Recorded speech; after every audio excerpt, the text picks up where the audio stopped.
Bismillahirrahmanirrahim deb uyda bor narsalardan manpar qilamiz.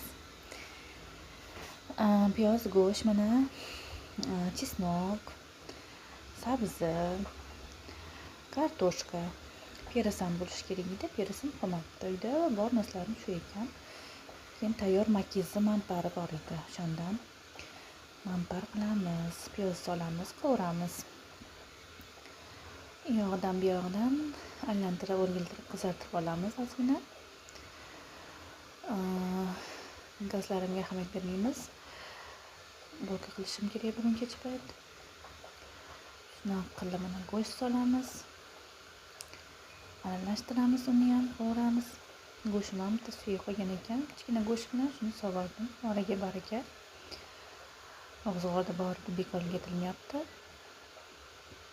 Aralashtiramiz. Endi qolgan hamma narsani chesnok, kartoshka, sabzini solib, aralashtirib yana yaxshilab qovuramiz.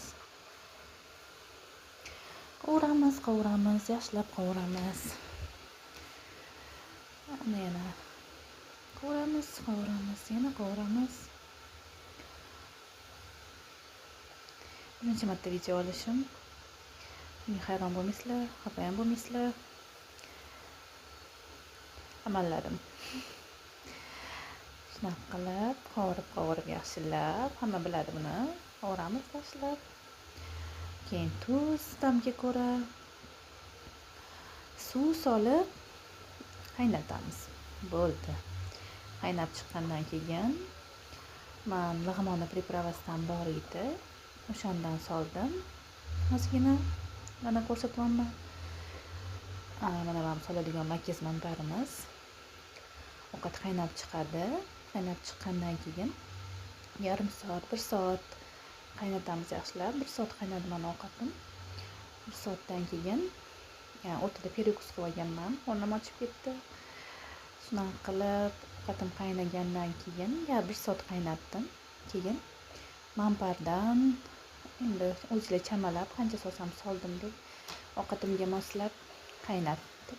Yana 10-15 minut qaynatib bo'ldi, ovqat tayyor. Shunaqa qilib mana bu yerda videom cho'zilib ketibdi.